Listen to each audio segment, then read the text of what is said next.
Ukraine ने रविवार 1 जून को रूस के खिलाफ जो ऑपरेशन स्पाइडर वेब चलाया, उसकी चर्चा पूरी दुनिया में हो रही है। दरअसल यूक्रेन के ड्रोन रूस के अंदर साइबेरिया तक घुस गए और उन्होंने रूस के 4 सैन्य हवाई अड्डों पर हमला किया। रूस ने इस एयर स्ट्राइक की प्लानिंग पिछले 18 महीनों में की और पिछले 3 सालों की जंग में पहली बार उसने इस बड़े स्तर का एयर स्ट्राइक रूस पर किया है। मीडिया रिपोर्ट्स के मुताबिक हमलों में 41 रूसी फाइटर जेट मारे गए, जिनका इस्तेमाल यूक्रेनी गांवों पर बमबारी करने के लिए किया गया था। इस ऑपरेशन की प्लानिंग और उसको जमीन पर संभव कर दिखाना अपने आप में नायाब माना जा रहा है।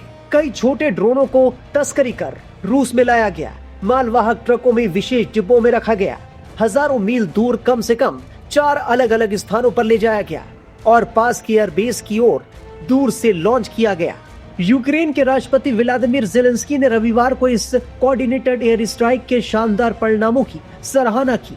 उन्होंने कहा कि इसमें 117 ड्रोन का इस्तेमाल किया गया था और ये 3 साल से ज्यादा के युद्ध में यूक्रेन की ओर से किया गया सबसे लंबी दूरी का ऑपरेशन था। पेरिस से आई एक गंभीर चेतावनी ने रूस यूक्रेन युद्ध को लेकर दुनिया के सामने नई चिंता खड़ी कर दी है। अमेरिका के 2 वरिष्ठ सीनेटरों ने दावा किया है कि रूसी राष्ट्रपति व्लादिमीर पुतिन शांति वार्ता की आड़ में एक और बड़े सैन्य हमले की तैयारी कर रहे हैं। रिपब्लिकन सीनेटर लिंडसे ग्राहम और डेमोक्रेटिक सीनेटर रिचर्ड बुलमेंथल हाल ही में यूक्रेन के राष्ट्रपति ज़ेलेंस्की से मुलाकात कर यूरोप दौरे पर पहुंचे। उन्होंने पेरिस में मीडिया से बात करते हुए कहा कि पुतिन फिलहाल शांति की बात कर रहे हैं, लेकिन वास्तव में वो एक नई और बड़ी जंग छेड़ने की तैयारी में है। दोनों नेताओं ने दावा किया कि रूस के हालिया हमले बेहद भयावह थे और अब पुतिन फिर से हमले करने की सोच रहे हैं। ये चेतावनी ऐसे वक्त पर आई है जब यूक्रेन ने रूस पर घातक ड्रोन हमलों को अंजाम दिया है। यूक्रेन के ड्रोन हमलों से रूस गुस्से में है। राष्ट्रपति पुतिन यूक्रेन के खिलाफ बड़ा एक्शन ले सकते हैं। रूस के पास दुनिया के कुछ सबसे खतरनाक और उन्नत हथियार हैं, जिन्हें सुपर हथियार कहा जाता है। इनमें अवनगार्ड, बुरेवेस्निक, जिरकॉन, किंजल, पोसाइडन और सरमत शामिल हैं। क्या यूक्रेन के ड्रोन हमलों का जवाब पुतिन सुपर हथियार से देंगे? इन हथियारों, खासकर सरमत और पोसाइडन का इस्तेमाल तीसरा विश्व युद्ध शुरू कर सकता है। रूस के पास 6000 परमाणु हथियार हैं, अमेरिका के पास 5500। अगर रूस ने हमला किया तो नाटो और अमेरिका जवाबी हमला कर सकते हैं।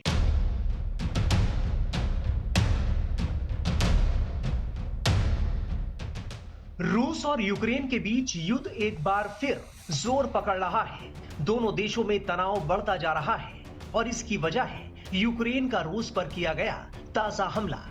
यूक्रेन ने रूसी एयरबेस पर ड्रोन हमले में कम से कम 40 बम बरसाने वाले बॉम्बर्स को तबाह करने का दावा किया है।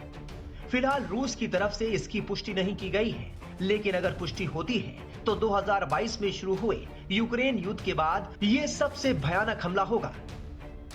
मीडिया रिपोर्ट्स में दावा किया गया है कि यूक्रेन की सुरक्षा सेवा ने इस ऑपरेशन को अंजाम दिया है, जिसका मकसद रूसी एयरबेस को निशाना बनाना था। द कीव इंडिपेंडेंट ने एजेंसी के एक अधिकारी के हवाले से बताया है कि रूस में दुश्मन के रणनीतिक बमवर्षक विमान सामूहिक रूप से जल रहे हैं और ये एसबीयू द्वारा चलाए गए एक स्पेशल ऑपरेशन का नतीजा है। यूक्रेनी अखबार ने दावा किया कि यूक्रेनी एजेंसी के हमले में रूस के A-50, Tu-95 और Tu-22 M3 बमवर्षक तबाह हुए हैं। एक हवाई अड्डा जिस पर हमला हुआ है उसका नाम इरकुत्स्क ओब्लास्ट में स्थित बेलाया हवाई अड्डा है, जो यूक्रेन से 4000 किलोमीटर से ज्यादा दूर है।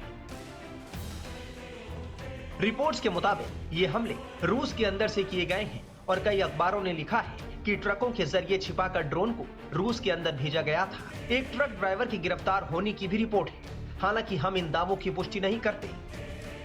यूक्रेनी मीडिया का दावा है कि यूक्रेन की एजेंसी ने रूस के 2 सबसे संवेदनशील एयरबेसों पर भयानक FPV ड्रोन हमला किया है, जिनमें Tu-95, Tu-22 M3 बमवर्षक और A-50 जैसे high and early warning jets शामिल हैं।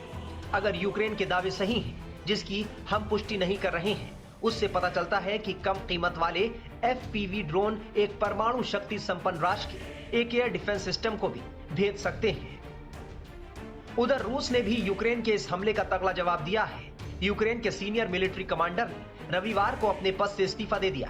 बताया जा रहा है कि ट्रेनिंग सेंटर पर रूस के घातक हमले के बाद उन्होंने यह कदम उठाया।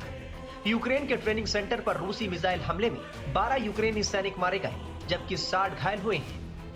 रूस ने हाल के महीनों में यूक्रेनी ट्रेनिंग सेंटर को आक्रामक तरीके से निशाना बनाया। बयान में कहा गया है कि एक जांच समिति बनाई गई है जो ये पता लगाएगी कि इस हमले में इतनी बड़ी संख्या में जवानों की जान कैसे गई। ये प्रशिक्षण इकाई 1000 किलोमीटर लंबी सक्रिय युद्ध रेखा के पीछे स्थित है, लेकिन रूसी जासूसी और हमले वाले ड्रोन इतनी दूर तक भी हमला करने में सक्षम है।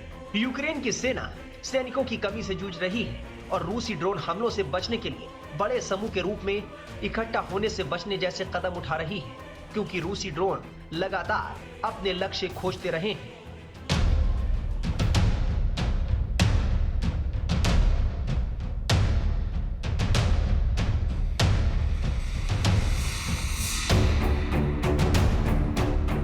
यूक्रेन के बाद क्या रूस के राष्ट्रपति व्लादिमीर पुतिन अब अगले युद्ध की तैयारी कर रहे हैं? दरअसल मीडिया रिपोर्ट्स के मुताबिक रूस ने 27 मई से बाल्टिक सागर में एक बड़ा सैन्य अभ्यास शुरू किया है। इस एक्सरसाइज में 20 से ज्यादा युद्धपोत, नौकाएं और सपोर्ट वेसल्स शामिल हैं। करीब 3000 सैनिक, 25 विमान और हेलीकॉप्टर इस अभ्यास का हिस्सा है। इस बार रूस की नौसेना खास तौर पर बिना पायलट वाले ड्रोन और बोट से निपटने की रणनीति पर काम कर रही है। इस सब के बीच अमेरिकी खुफिया एजेंसी ने चेतावनी दी है कि रूस जल्द ही सुवाल्की कॉरिडोर को अपना अगला टारगेट बना सकता है। एजेंसी के मुताबिक अगर यूक्रेन में रूस को कोई बड़ी हार मिलती है तो वो ध्यान भटकाने या रणनीतिक बढ़त पाने के लिए इस कॉरिडोर पर हमला कर सकता है। सुवाल्की कॉरिडोर एक पतली सी जमीन की पट्टी है जो पोलैंड और लिथुआनिया के बीच स्थित है। ये पट्टी रूस के कैलिनिनग्राद क्षेत्रों और बेलारूस को आपस में जोड़ने का सबसे छोटी जमीनी रास्ता है।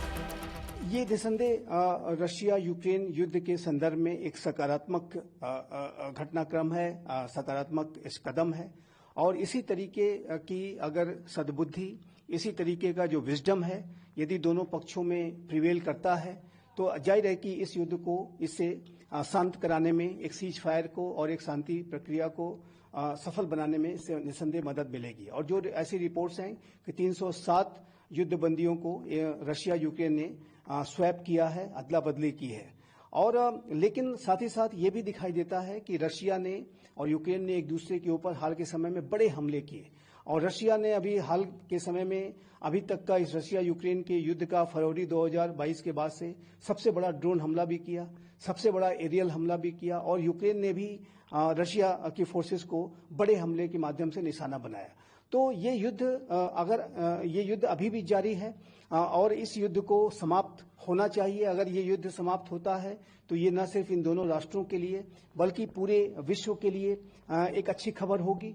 लेकिन वर्तमान समय में इस युद्ध के संबंध में जो निगोशिएशंस हैं वो अवश्य चल रहे हैं, लेकिन इसकी जो प्रक्रिया है जटिल दिखाई देती है। और रशिया यूक्रेन जिस तरीके से एक दूसरे के ऊपर अभी भी बड़े हमले कर रहे हैं और बड़े पैमाने पर एक दूसरे को क्षति पहुंचाना चाह रहे हैं, ऐसे में जाहिर है कि इस पूरी प्रक्रिया की जटिलता इससे साबित होती है। यूनाइटेड स्टेट्स ऑफ अमेरिका के राष्ट्रपति डोनाल्ड ट्रंप ने इसके ऊपर अपनी हैरानी भी व्यक्त की कि इतने बड़े हमले रशिया यूक्रेन के ऊपर कैसे कर रहा है।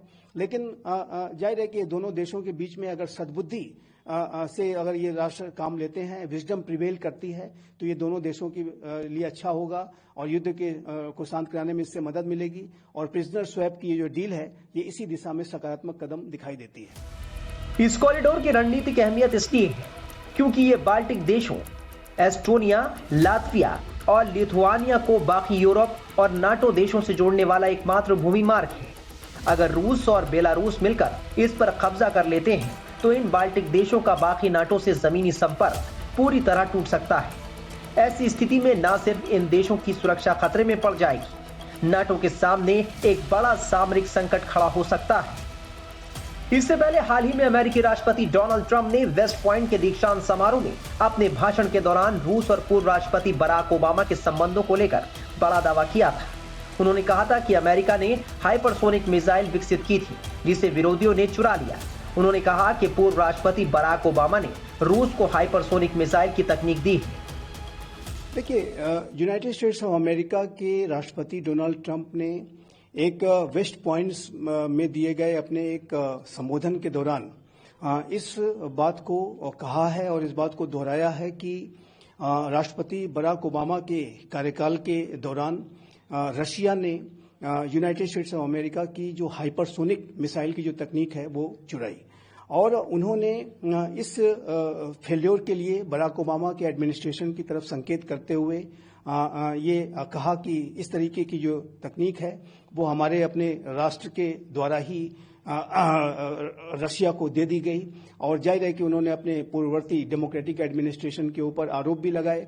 तो इससे स्पष्ट है कि डोनाल्ड ट्रंप का जो मेक अमेरिका को ग्रेट अगेन को बनाने का उनका जो विजन है, जो उनकी प्रखर राष्ट्रवादिता है और अमेरिका फर्स्ट का जो उनका अप्रोच है, उसकी वजह से वो इस तरीके के बयान देते हैं।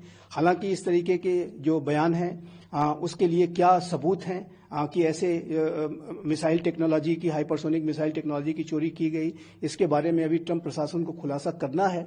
लेकिन इसमें कोई दो राय नहीं है कि राष्ट्रपति ट्रंप अपने इसी तरीके के प्रखर बयानों की वजह से और अपनी आलोचनाओं की वजह से पूरे अमेरिका के अंदर भी और विश्व राजनीति में भी एक चर्चा के केंद्र में रहते हैं। और उन्होंने जाहिर है कि फिर से एक बार जिस तरीके से रशिया के ऊपर आरोप लगाए हैं कि उसने हाइपरसोनिक मिसाइल टेक्नोलॉजी अमेरिका से चुराई है, वो भी इसी तरीके का एक बयान है जो कि अवश्य अंतर्राष्ट्रीय समुदाय में एक कौतूहल पैदा करता है।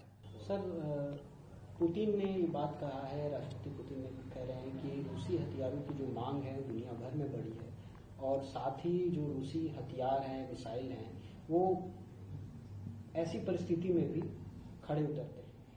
देखिए, इसमें कोई दो राय नहीं है कि रशिया के जो डिफेंस इक्विपमेंट्स हैं, जो वेपन सिस्टम्स हैं, वो बेहद एडवांस्ड होते हैं और इन रशिया के वेपन सिस्टम्स ने पूरे विश्व भर में जहां कहीं भी रशिया के ये वेपन सिस्टम इस्तेमाल किए गए हैं वहां पर उन्होंने अपनी महारत साबित की है। और अभी हाल के समय में भारत में भी जिस तरीके से रशिया के S-400 missile air defence system का जो इस्तेमाल भारत ने सफलतापूर्वक पाकिस्तान के विरुद्ध किया, उससे इसका पराक्रम साबित होता है। जो भारत और रशिया के ज्वाइंट कोलैबोरेशन से ब्रह्मोस मिसाइल्स जो बनाई गई, उसने अपना पराक्रम साबित किया। और चाहे वो सुखोई विमान हो, चाहे वो अन्य कैटेगरीज के जो वेपन सिस्टम्स हों, उन्होंने अपने पराक्रम को दिखाया है। एडमिरल गोर्स्को, जो कि भारत के द्वारा INS विक्रमादित्य नामक एयरक्राफ्ट कैरियर के तौर पर इस्तेमाल किया जाता है, वो रशिया का बहुत ही पोटेंट एयरक्राफ्ट कैरियर रहा और जाहिर है कि भारत को बड़ा लाभ रशिया से मिला है। उसी तरीके से विश्व के अनेक राष्ट्र रशिया के वेपन सिस्टम में अपनी अभिरुचि दिखाते हैं और एक ऐसे समय में कि जब रशिया के ऊपर वेस्टर्न कंट्रीज ने बड़े सैंक्शंस लगाए हैं, ऐसे में रशिया अपने हथियारों के निर्यात के लिए बाजारों की तलाश कर रहा है और इन बाजारों की तलाश करने की प्रक्रिया में रशिया के राष्ट्रपति व्लादिमीर पुतिन अपने वेपन्स की जो महारत है, उसकी जो कैपेबिलिटीज हैं, उसको अधिक से अधिक प्रोजेक्ट करने की कोशिश करते हैं। और इसी प्रक्रिया में उन्होंने ये बयान दिया है कि रशिया के जो वेपन सिस्टम्स हैं वो बेहद कारगर हैं और उन्होंने इस बात का दावा भी किया है कि इसकी जो मांग है वो लगातार बढ़ रही है। और रशिया के वेपन सिस्टम्स में हालांकि उनका ये दावा अवश्य है, लेकिन एक सच्चाई भी है, एक रियलिटी है कि रशिया के वेपन सिस्टम्स में अनेक राष्ट्रों की अभिरुचि है। भारत तो अभी भी सबसे बड़े पैमाने पर रशिया के ही वेपन सिस्टम्स आयात करता है। तो ये राष्ट्रपति व्लादिमीर पुतिन का ये जो बयान है वो रशिया की जो डिफेंस कैपेबिलिटीज हैं, डिफेंस मैन्युफैक्चरिंग कैपेबिलिटीज, जो डिफेंस इंडस्ट्रियल जो बेस है, उसकी ताकत को ही दर्शाता है। बता दें कि रूस और यूक्रेन के बीच युद्ध विराम को लेकर बीते कुछ वक्त से चर्चा तेज है। अमेरिकी राष्ट्रपति डोनाल्ड ट्रंप ने खासतौर से यूक्रेन में युद्ध रुकवाने के लिए कोशिश की है।